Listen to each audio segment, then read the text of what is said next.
order. Today's meeting, October 13, 2021, the appointed hour at 1:30, having commenced about 5 minutes ago. We apologize to those who are participating remotely. We've had some technical difficulties, but we think we have sufficient coverage now. You will not see video of our smiling visages here, but that's fine. We're told that the presentation being presented today will appear on screen. So that said, we will move forward with all limitations in mind. So we'll call the meeting to order, and we'll open with any public comment for the meeting today.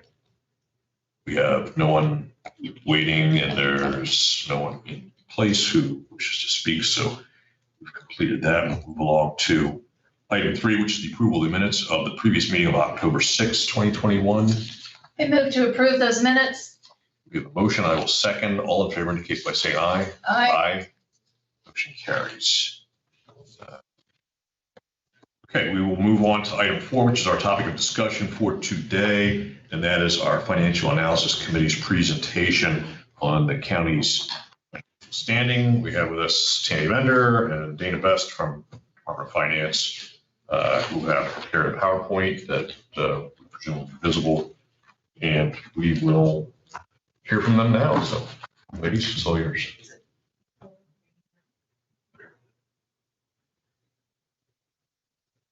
There we go. There we go. All right.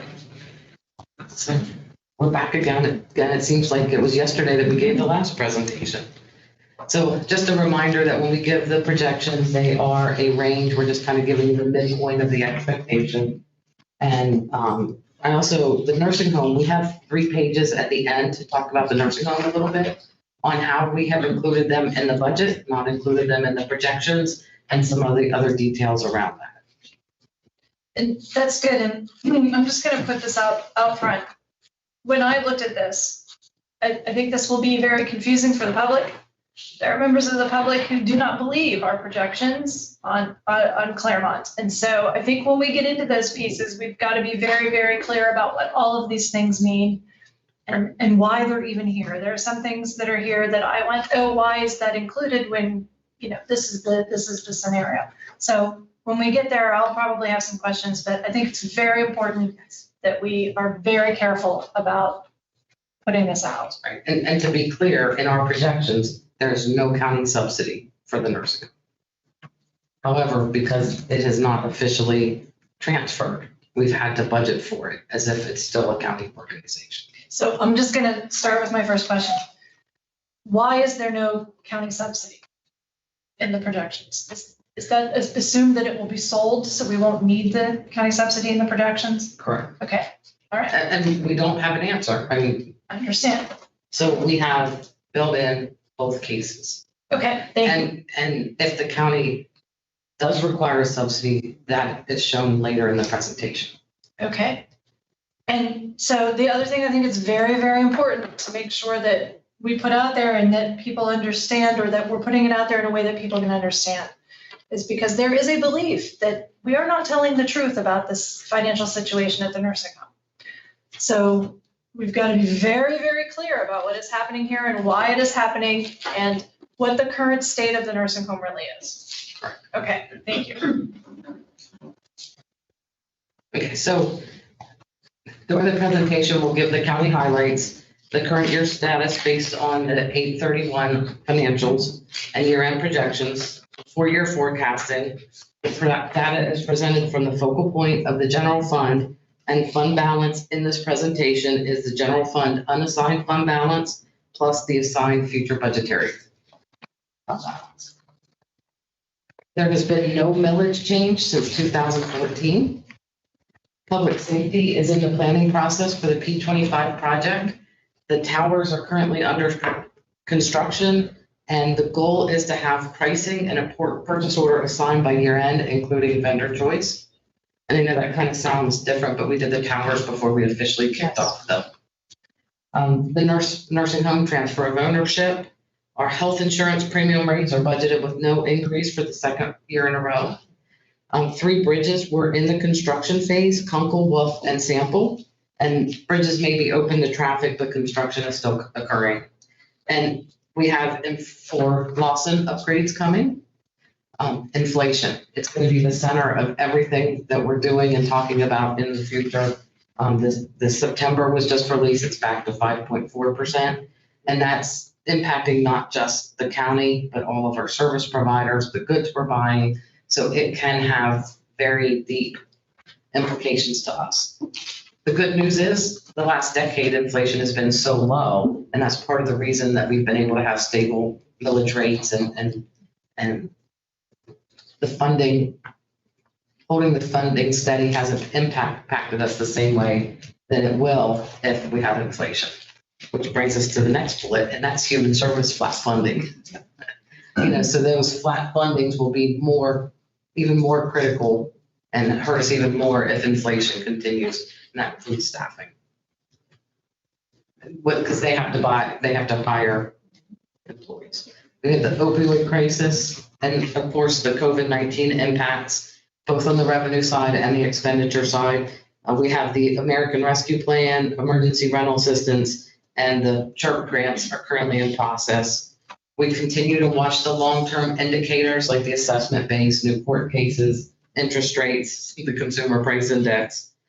And of course, we have ongoing operational impacts. And some of the impacts, I hate to say, have been positive, but yes, we've upgraded our technology. We've done a lot of really good things. I think our department heads and employees have pulled together and really transformed our operations in a positive way. And of course, COVID may materially impact these projections. The county retirement contribution, the actuarial determined contribution, and this graph, we are showing it if the retirement board approves the mortality table change, and it's estimated to be at $4.6 million for 2022. If that is not approved, the estimate's around $3,025,000. So with the mortality change, it's an increase of about 19% or $727,000 countywide. And that this does not include any nursing home impacts. This is. Okay, so let's be very clear about that. When you say this does not include any nursing home impacts, this means that this is including the people in the plan at the nursing home or employees in the plan at the nursing home right now. Correct. Okay, thank you. And it doesn't include if the nursing home is no longer providing any ADC. Okay. Yeah, none of that. It's just flat out. So now I'll give an update on the 2021 status. And the first analysis will be the difference between what we projected in April versus our current projections. And we are projecting that we'll end the year with a $37.4 million fund balance for 141 days. And the major changes since our last projections are we're expecting real estate tax to increase $646,000 or 2% or 1.17%. The reason for this change is not the assessment base. It is based on collections. Our collections are up.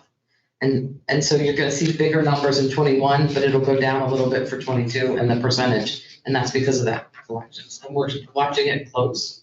I'd recommend for future written materials that we actually utilize the word collections. I was going to mention that anyhow, so that there is not confusion that real estate taxes increasing 1.17 is not misinterpreted. It's the total take from the existing village rate.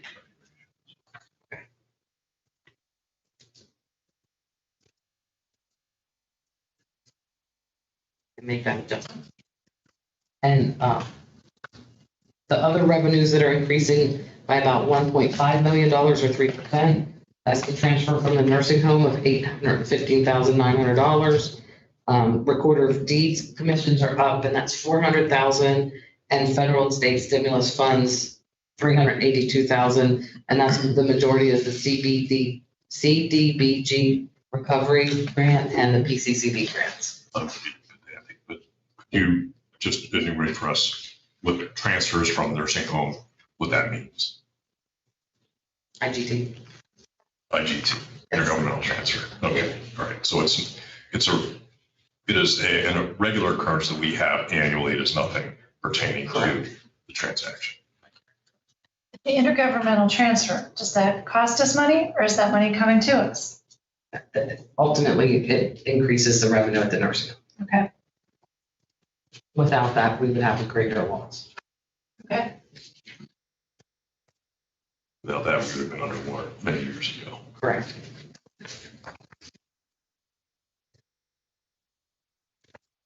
Expenses are decreasing 463,000 or 0.43%.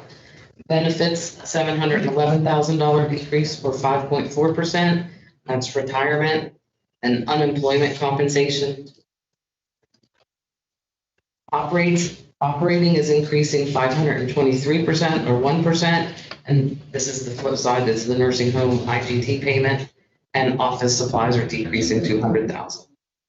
Subsidies decreasing 364,000 or 4%. The majority of that is related to emergency telephone, and capital is decreasing 284,000, and it's mostly related to projects that have been delayed, the prison elevator replacement and facility projects.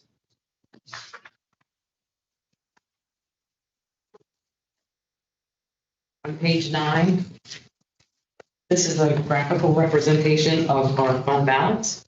And as you can see, our fund balance is projected to be $37.4 million or 141 days. I'm going to bring your attention to 2018. The fund balance then was 33.9 million, but we had 147 days of fund balance. Our days in fund balance changes based on the amount of operating expense that we have. So while the balance has gone up, the number of days has gone down.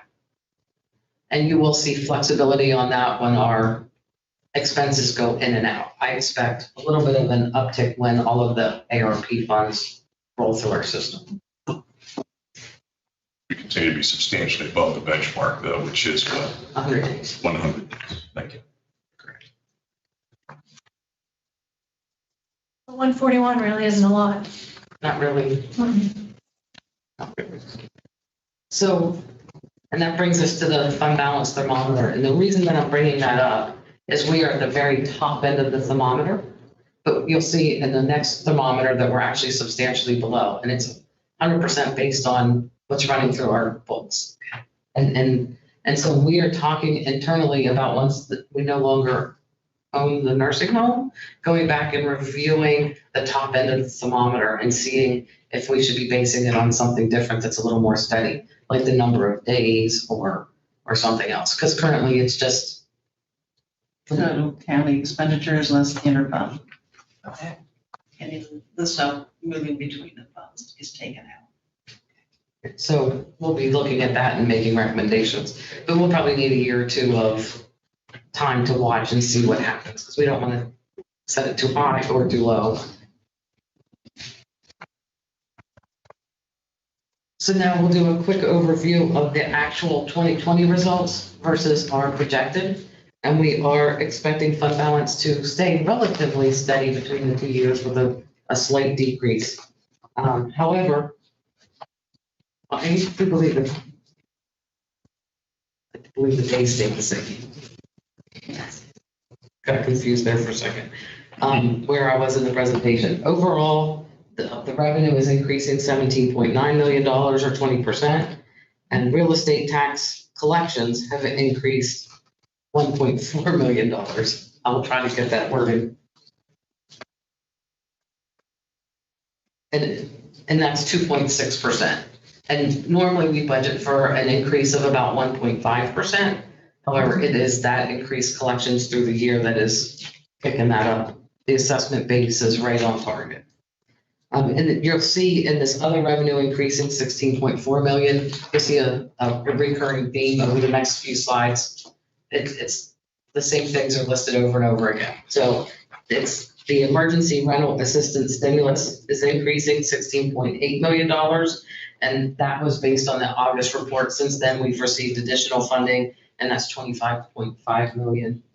TURP is increasing by 2.9 million. Department fees at 423,000. The election machine capital grant is decreased 2.4 million. CARES funding decreasing 1.4 million. The redevelopment authority is decreasing 353, and the elections fund grant is decreasing 282. And the recurring theme in that is it was mostly one-time monies. On the expenditure side, our expenses are increasing about 21 million or 25%. Salaries, 886,570, and that's 2.84%. And that's right in line with our expectation. Benefits are decreasing 268,000 or 2%, and that's medical premium has no increase. The retirement ADC decreased 175,000, and unemployment compensation decreased 175,000. And the reason for that decrease is we had a lot of state and federal funding that we normally don't have because we're self-insured for that. What else is included in the benefits category, the benefit bucket?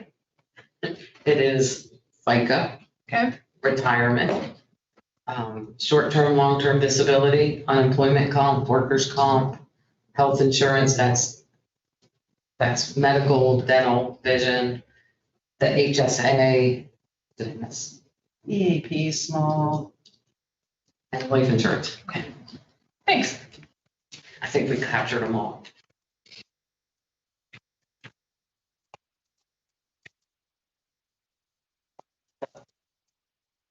So I forgot what I was. So operating is increasing 21.2 million or 86%.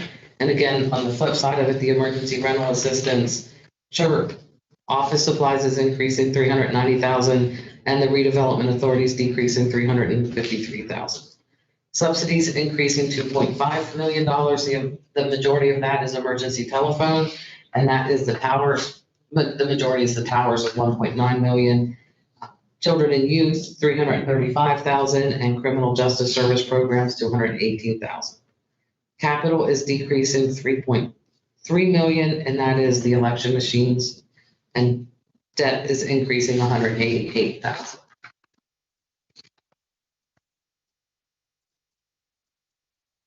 Now we will move into the 2022 budget.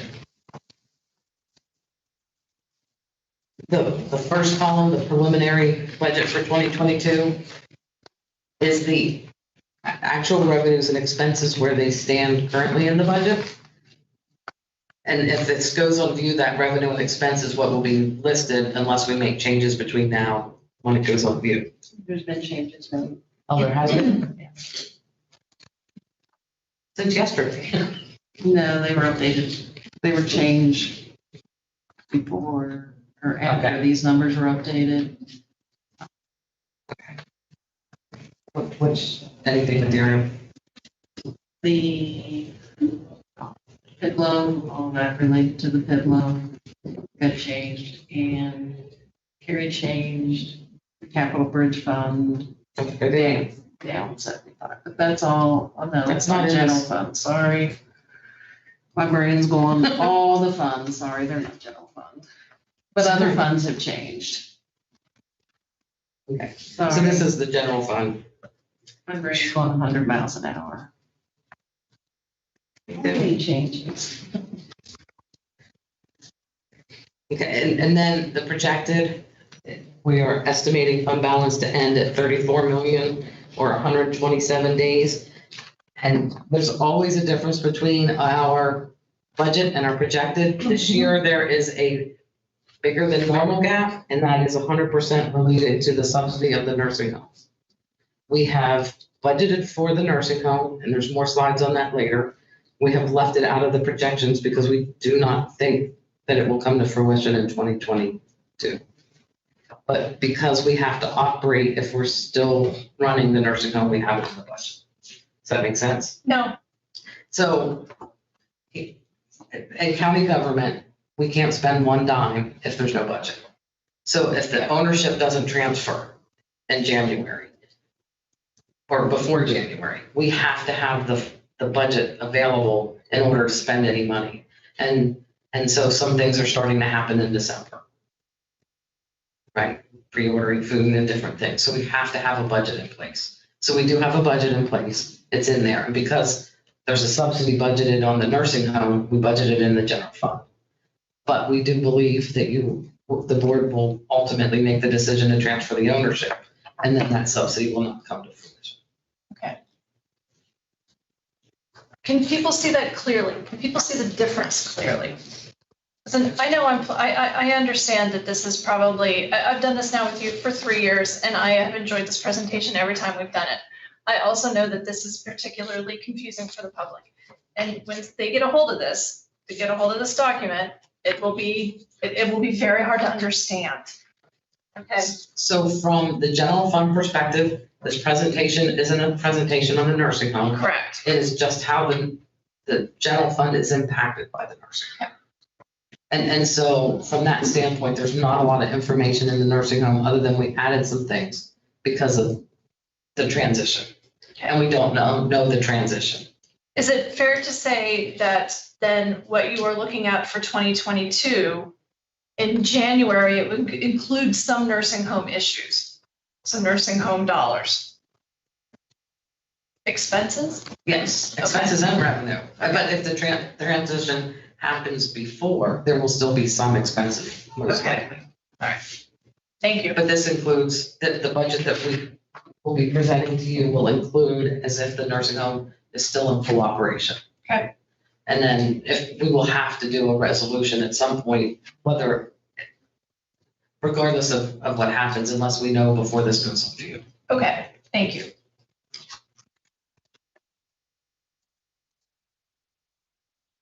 Okay, so expenses are decreasing 11.9 million, or 12%.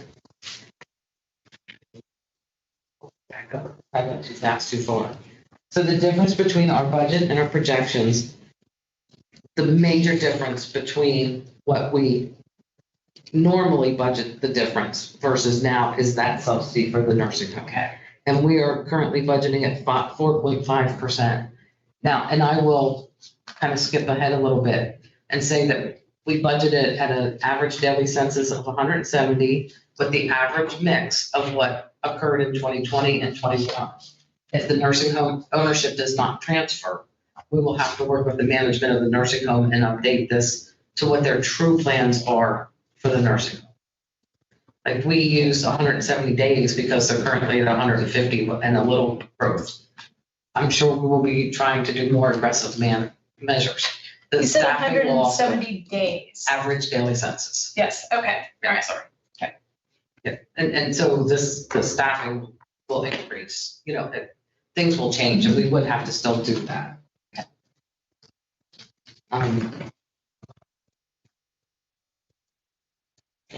Then the other thing that is out of the ordinary is we have a debt service payment for the Hornbaker that is due in 2022. When that loan was entered into, the state gave the county a treasury strip to pay for the principal. And so when we cashed the treasury strip in, because it was costing us more to house the treasury strip than we were earning on it, we cashed it in and we assigned the fund balance. So when that debt service is paid off, it will not impact the fund balance of the general fund. And you said Hornbaker, and I've never heard that before, so Farmland. Farmland preservation. thank you. Yeah, Thanks. and that's the farmers. Yes. Okay, thank you. And then the next page is the fund balance thermometer. And this is what I was talking about before, where that top end increased pretty dramatically to 42 million from 37, 38 million. So we'll be looking at that, but we will, even though we are dropping down to 127 days, we'll be 27 days above the yellow section. Now I will do an analysis between the projected 2021 versus the projected 2022.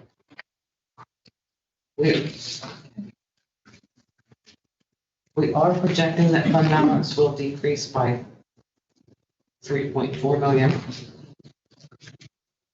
And that is 170 days of fund balance. On the revenue side, overall revenues will be decreasing 23.8 million or 22%. The real estate taxes are increasing 627,000 or 1%.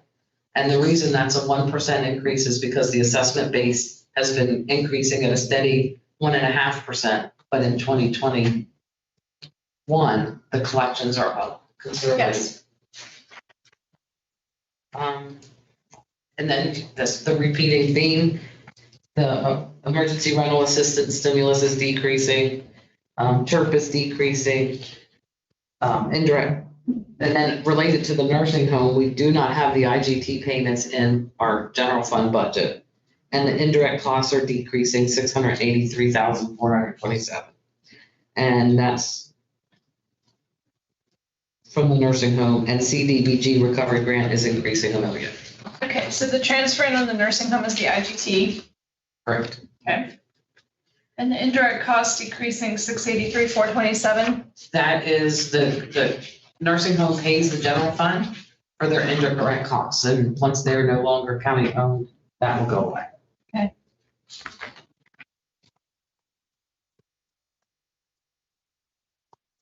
Overall, the projected expenses are decreasing about 21 million or 19%.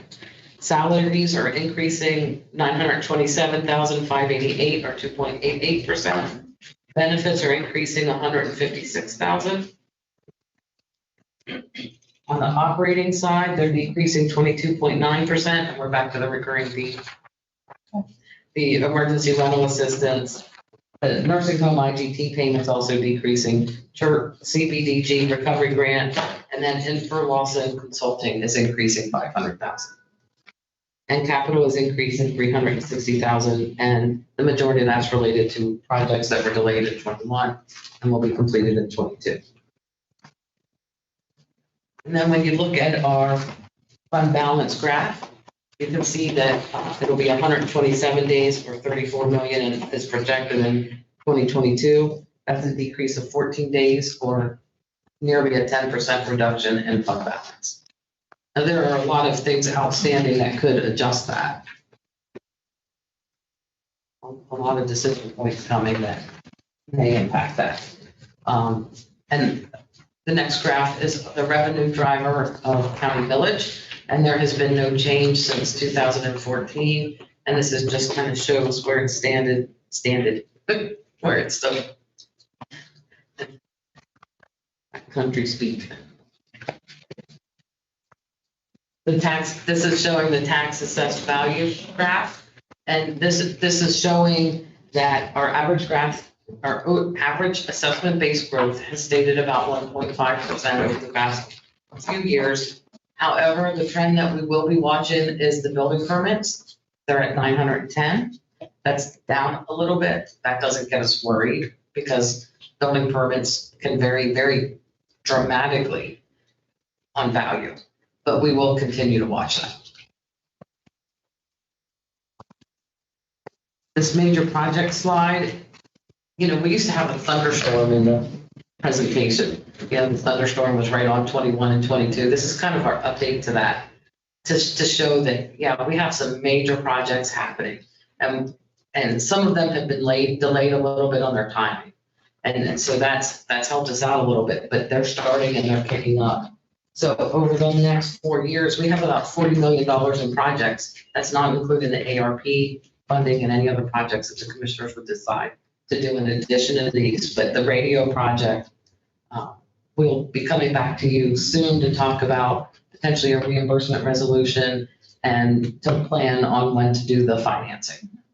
And so that's out there. So the majority of the project is expected to be completed by the end of 24 with a $3 million residual.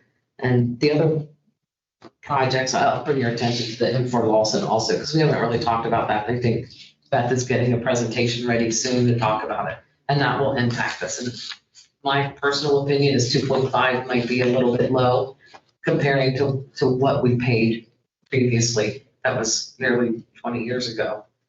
It was more than that. So, and now I'm going to turn it over to Pam. Some of the major assumptions in the projections is the 911 uniform funding is no longer covering all eligible expenses. Emergency telephone 911 is going to need subsidy for any of their capital projects that's not related to the radio project. And beginning in 2022, the radio project will be funded by bond proceeds. Farmland's projected out at 850,000 per year. The capital is all based on updated 5-year plans. No nursing home subsidies in the projections. The debt service, you can see the chart and it changes each year in the debt service. Current projections do not include estimates for timing and financing of all the projects on the next slide, but they will have an impact on future projections. And this assumes the aggressive management of the cost. Some of the major pressure points, COVID-19, our radio project, the 911 uniform funding, farmland preservation, our Infor Lawson upgrade, facilities management project, their 10-year plan, tax administration, the CAMA upgrade, 911 uniform funding, formula change.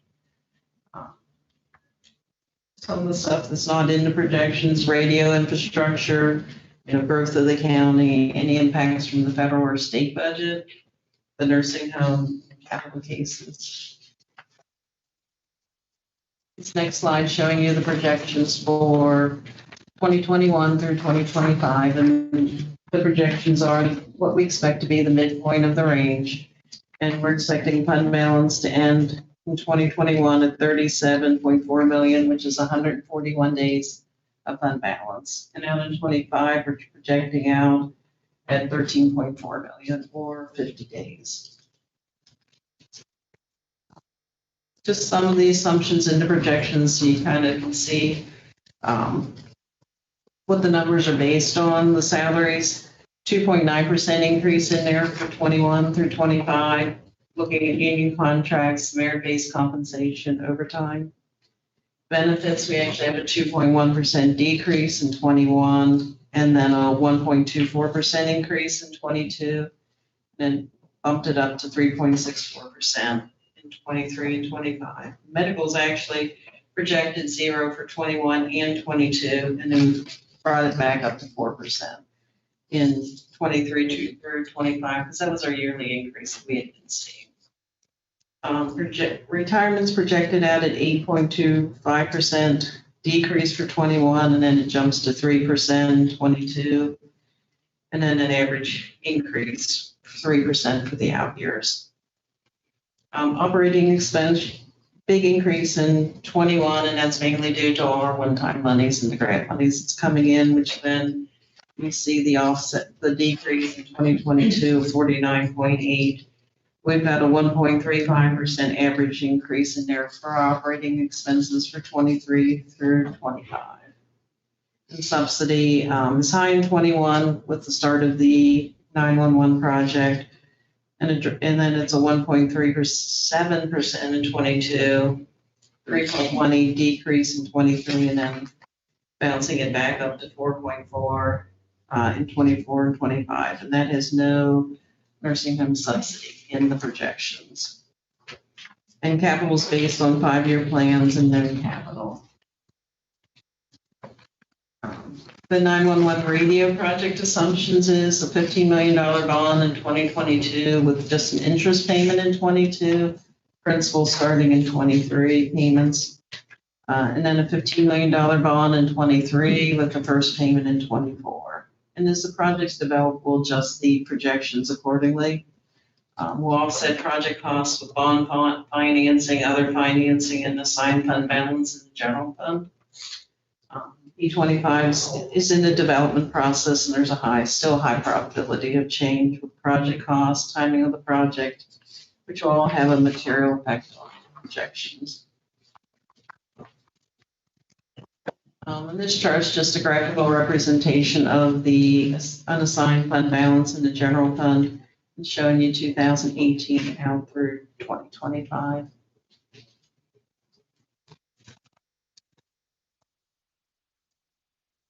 And then this next slide too is again graphical representation of the projections. The green line is our current projections. The yellow line is the projections where we had them in April, and the black line is projections from a year ago. And the red bars are revenue and the blue bars are expenses.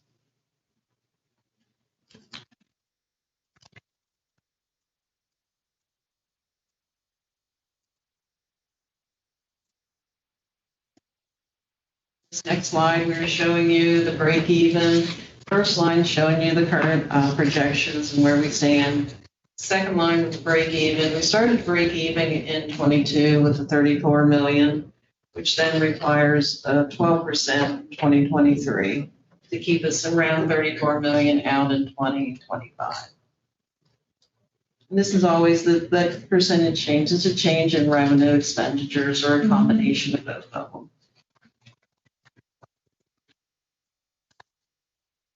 Our next slide showing you just tree projections, so it gives you kind of an idea of what, different percentage changes, what kind of effect that has on our projections. So the first slide is just showing you the current assumptions of where we're at.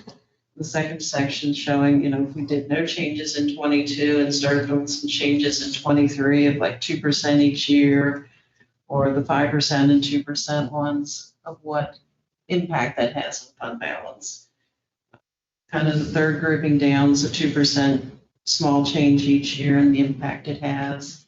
It also gives the 3% across the bottom, so that you can kind of see 3% is about $1.7 million. So if we had a $1.7 million change each year, either revenue or expenditures, what that balance would look like.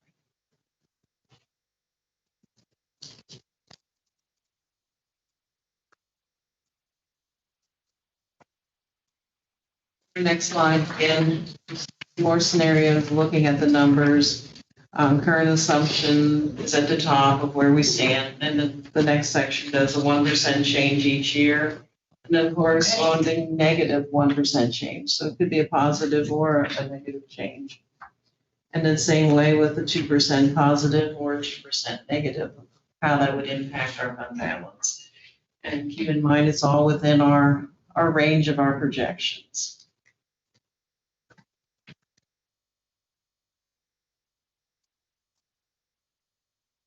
Now we're getting into the additional scenarios where we're talking about the nursing home.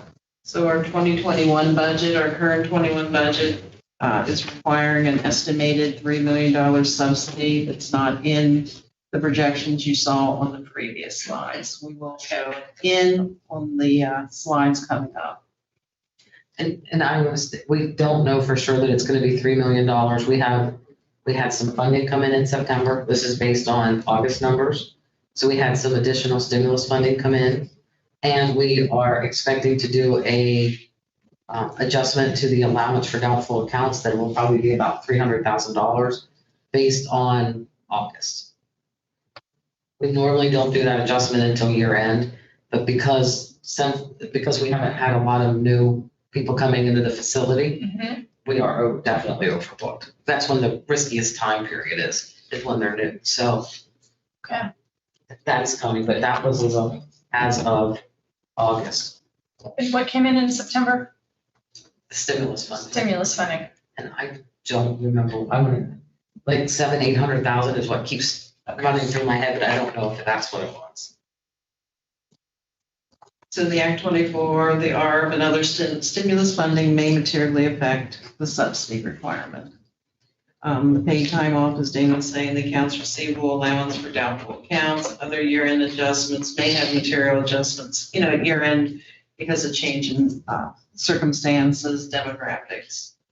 And the state will be providing an IGT contract that's going to span July 1st through December 31st, 2021, with a payment required in 22. And we have to make that payment, regardless of whether we own the nursing home or not. Correct, because we are receiving the revenues. Correct. It'll be based on 6 months though, not a full year. Okay.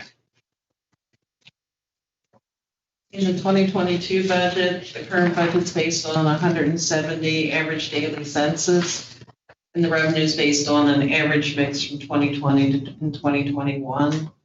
And the NHPPD is budgeted at 3.29. Define, please, acronyms, NH. It's nursing home per patient day. Nursing hours. expenses are based on an average of 2020 and 2021. If the ownership's not transferred by year end, we'll need to develop an updated plan for 22 in the budget.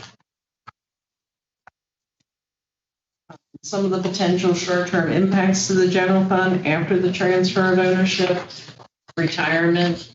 The nursing home contributes approximately 23% of the actuarially determined contribution. So the average annual contribution has been about $933,000. 2020 was 829,000, and the unfunded liability. Some other areas, bonds payable, the OPEB liability. OPEB is It's the medical, it's,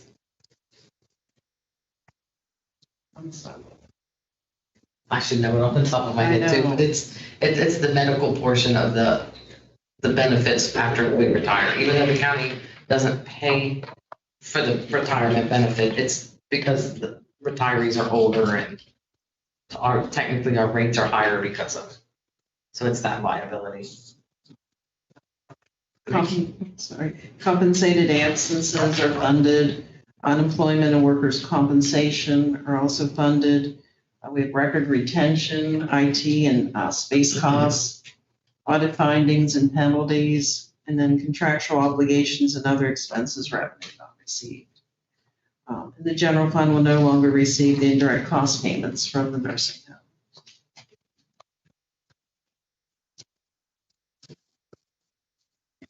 It really reflected the cost to us anyhow, so. Just did that. Correct. I'm going to ask a question about that because I was just on the street having a conversation with someone before I came in here. Someone I ran into. And that person said, well, the nursing home has always put money into the general fund. I wonder if that's what the person was talking about. Probably. And it's just repaying the general fund for costs that weren't directly billed to them. Did the nursing home ever fund other things in the county? Yes. Okay, All the time ago. because that could have also been what that person was talking about. What did it fund? Well, it didn't fund anything explicitly, but there was a time when the nursing home would run a loss, the general fund would kick in. When they would run a profit, the general fund we would take it back. Okay, I don't remember what year it was. It was in your tenure, I believe. The decision was made to leave the profits in the nursing home so that it didn't impact the general fund in such a time as this. okay, But there was a time when that money was taken back. okay. And probably I had to do some research for, I think it was Dennis, because in the 80s, I believe it was always subsidized by the county. It wasn't until later, but then that's when it was right coming off of being reformed, I think. So there was a time when it transferred and was supposed to make a profit. Okay. But that's even before my time, which seems like 100 years ago. I think that Stacy knows maybe the exact date that it stopped being the poor farm. And 1984 is when the steers were sold. I do know that, but the exact date, I know there was an announcement, I believe it was in 92, with the rebranding, 91 and 92. So my guess is somewhere in between those two dates. You wouldn't happen to know the price per head of the steers? You know, I feel like I should, and I am sorry. That's all right. Check. So that was a pretty big guess on my part.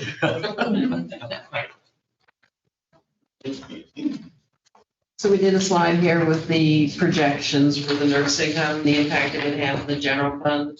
The first line's just showing you the current projections, no nursing home subsidy. The second scenario is showing a $3 million subsidy, what that impact would look like in 2021. And then the third scenario is a $3 million subsidy in 21, and then a $4.5 million subsidy. and this is where things get hairy for me when I read this. Current projections, no CNRC subsidy. Correct. And then on page 42, current 2021 projections use current fund balance and requires no subsidy. You know that the place that where I take this, or where a layperson will take this, is that, well, there's no need for a subsidy. There's plenty of fund balance. Is that true? Because when I read the nursing home financials, they say something very different than requires no So subsidy. this is from the general perspective. Okay, This is our projections. Remember when in the Yes. beginning, we were saying they do not include a nursing home subsidy. So we're ignoring, for lack of a better word, the nursing home for the other projections, because whether we subsidize it or not is very dependent on whether or not the sale occurs before year end or after. okay, If it occurs before year end, we will have to make a subsidy payment. What that is very dependent on that extra funding that we're receiving and that Okay. amount trade-off. all right. Thank you. But there will be a subsidy. Yeah. I don't think well, I don't want to say that because last year we received a lot of funding at the end of the year. But it is those stimulus fundings that are helping us out substantially in our subsidy or lack thereof at the nursing home.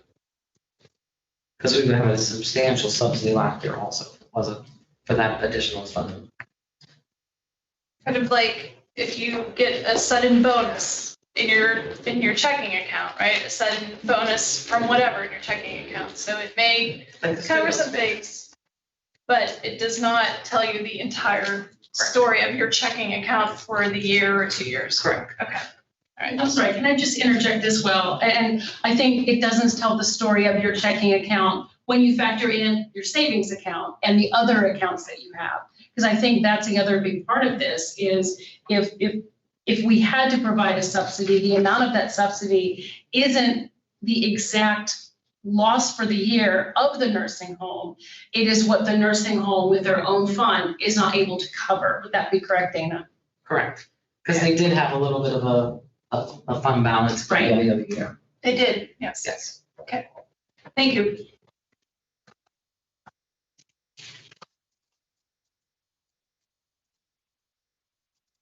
In the next section, we go into the impact of ongoing changes. And these are the slides we like to show with what a $2 million positive and a $2 million negative change would have on the projections. The checkered boxes are the positive $2 million change. The solid bars are the ones that are current projections. And the bars with the stripes are the negative $2 million change. And we also do a slide for you with the plus or minus $5 million.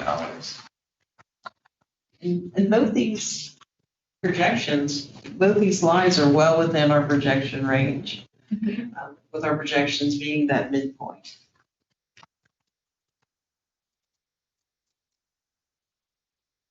So 2023 is going to be a critical year. It sure looks like it. It looks like it's going to spell out the future. And that seems consistent with the work you did last year and the work that you did in 2019 on this. 2023 has always appeared to be the year where there will be a come to Jesus moment. And we have a lot of things going on that can shift this because there's a lot of extra funding. And that's what did occur in 2020. We maximized some funding options available and it really helped us a lot with all those additional expenses that happened because of COVID, for lack of a better word. We ended in a pretty good place. Could have been much different if that funding would have come through. Back to your point earlier on about no millage increase since what, 13, I guess. So, I mean, in 13, you were not projecting we could go this long without an increase. So it just goes to show that these are projections only based on a very limited time frame because of our limited information availability and the almost infinite range of options we have to make changes. Every decision you make every day impacts this Yes, projection. Yes. And we have an inflation problem. Yeah, there will. It's- Yes. Right. This is going to change your projections. That worries me a lot because the things that we had going for us before was low inflationary time, but we still held big growth. Yep. And that difference makes a huge difference.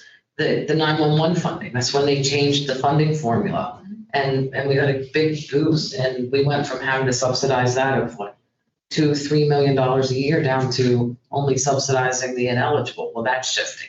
Correct. So there's and then our projects got postponed. We had the election equipment, we got 60% funded for that election equipment. So there were a lot of things that happened that were positive.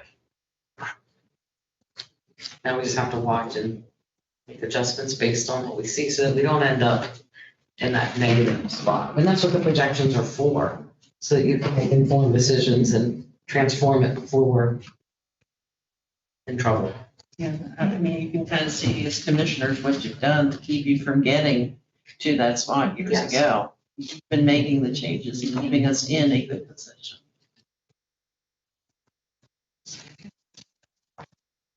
And yes, we never expect to be in that big negative spot. We would Correct. never allow ourselves to get there.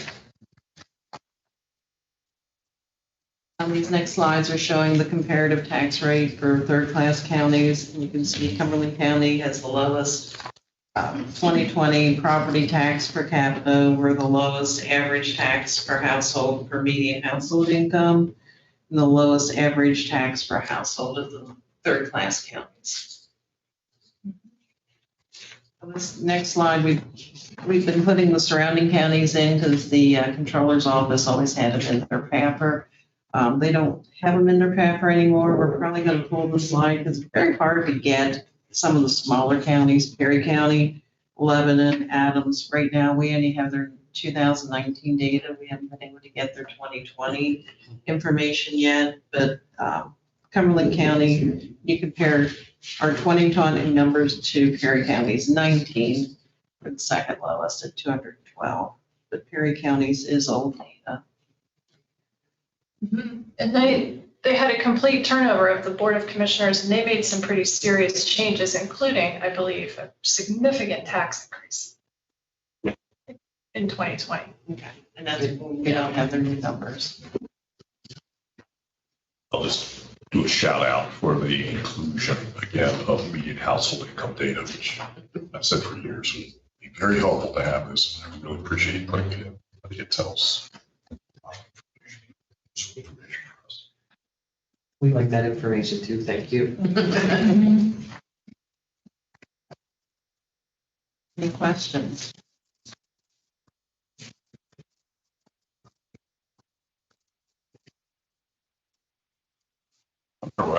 More as time goes on, and these numbers firm up and such, and events firm up. So I have two questions.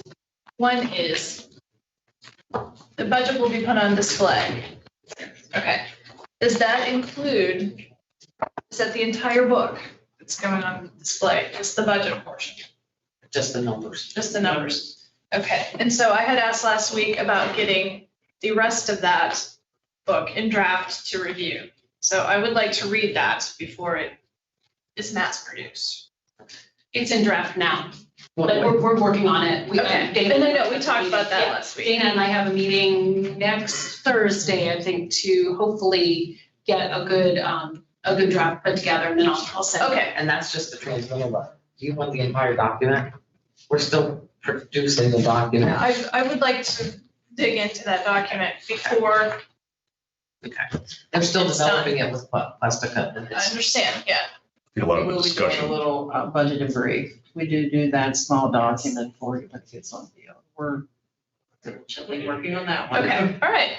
A lot of the discussion centered around what we used to call the strategy portion, which is, what are the plans the county has laid out, what's our progress towards them, what's it costing us and all that. So we have never really had a thorough discussion on what we really want that section to convey. Is it just the new stuff? Is it stuff that's been enunciated? Is it, there's a number of ways you can go that. I think that's why questions have arisen each year as to what gets included and what does not, because it's obviously intended to focus attention on things that are particularly relevant.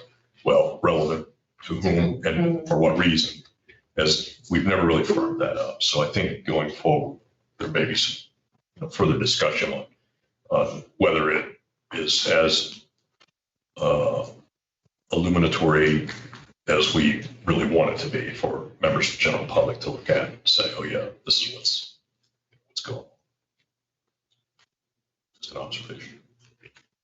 And have we put any thought into what the United States Postal Service is going to do to our real estate tax collection next year? 'Cause they're not operating well. Yeah, well, but in reality, that there's a whole lot of implications that come with that, I don't know, just how are you gonna get your electric bill? Right, I mean, we require invoices to be originals. Yeah. I mean, that might be a good thing for us to be pondering is, if there is no magical repair of what is going on right now, how will we be handling that? And, if you don't get your invoice and you don't pay your bill on time, what happens to your Electric credit? Well, and what happens to your credit rating too? Yes, the electricity will be shut off or whatever, which would be disastrous for county government. But I also think about, what does that do to the credit rating? If the tax payments are in limbo somewhere, right? If they're in the post office somewhere and no one will deliver them because there's no one to deliver them, that will have such a huge effect on the county. So a lot of our taxes are collected, are not the businesses and not the people that have paid off their mortgages, but the people that have mortgages, that's done electronically, and I believe electronically sent to the tax collector.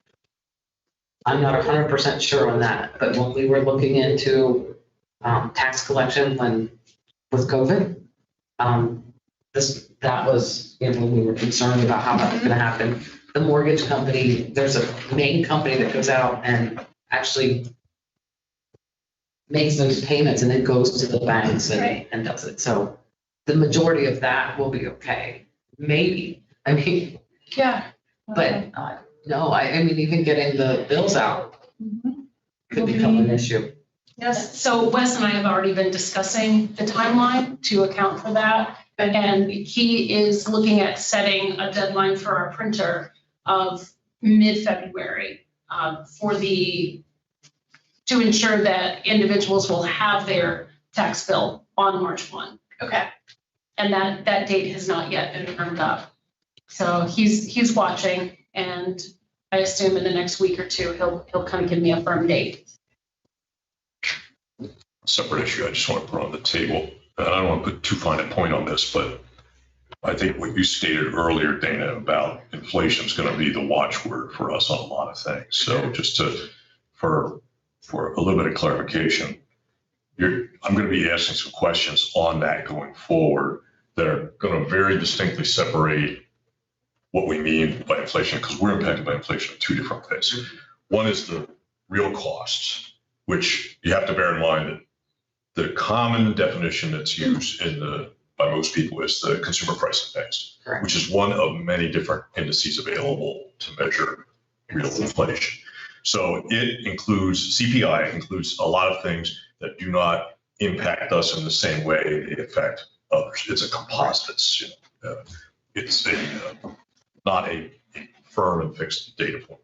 So we are affected under affected or over infected, affected, depending on which prices are rising, which prices are not, because even in an inflationary environment, some prices are going up faster than others, some are actually declining, and when you put them all together, then you come up with this index. So our real inflation, in other words, the real cost increases to us, may or may not comport to the CPI index. So that's one measure. The other measure is that we do have certain drivers of our costs that are pegged specifically to CPI as an index. And in those cases, no matter what our real inflation rate is, we have to pay out based on CPI. And they can vary by quite a bit. So I think it's going to be helpful just knowing going forward, you're going to get some questions in regards to what is the true cost to us versus which costs are being driven by the mandate that we follow CPI. So and to be honest, I don't think we have a whole lot ingrained in the CPI anymore. Some of our union contracts and some of our contracts have an increase, but I'm not sure that we've been using consumer price indexes much. Okay. There's some. Well, wage contracts would have a substantial effect, I would imagine, as seeing as, that is even though the collective bargaining only represents a portion of our workforce, we still, our biggest outlay is salaries. I think it's just one small one. Okay, all right. Okay, we do have other cost drivers, I think, that are pegged to CPI.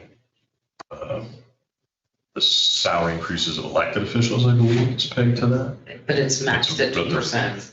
Is maxed at 2. Yes. Okay, that's right. We lowered the floor. We set the cap. Okay. What about like in reimbursements? They're probably relatively small mileage reimbursements, things of that nature. They're aligned with the, I believe it's the state that's 5 cents under either the state or the federal government's mileage. Okay. And that doesn't usually change based on CPI. It changed based on gas prices and other costs. That one in So particular, that I'm one- just reaching for an example, but I Yeah. think we have some other stuff, so. So, but there They'll are a lot come. of things that are pegged when something goes up, ours will go up also. Okay, we'll have further references and discussion on this going forward. But it's normally not as broad as CPI. It's, Okay, great. All right, other questions, issues? Please, thank you again. Thank you. Extremely informative. Good questions and such. If there's nothing else, we'll consider that. You're off the hook now. That's what I'm trying to say. So, that's item 4, the topic of discussion. We'll move on to item 5, which is other business. Do we have any other topics that need to come up or we wish to come up? Or I'm hearing nothing for staff. So in that case, I'll entertain a motion for adjournment. Move to adjourn. We stand adjourned. Thank you all. Nice work. Thank you. sometimes they're 15 minutes long. This one was a whole hour. Oh. I've never been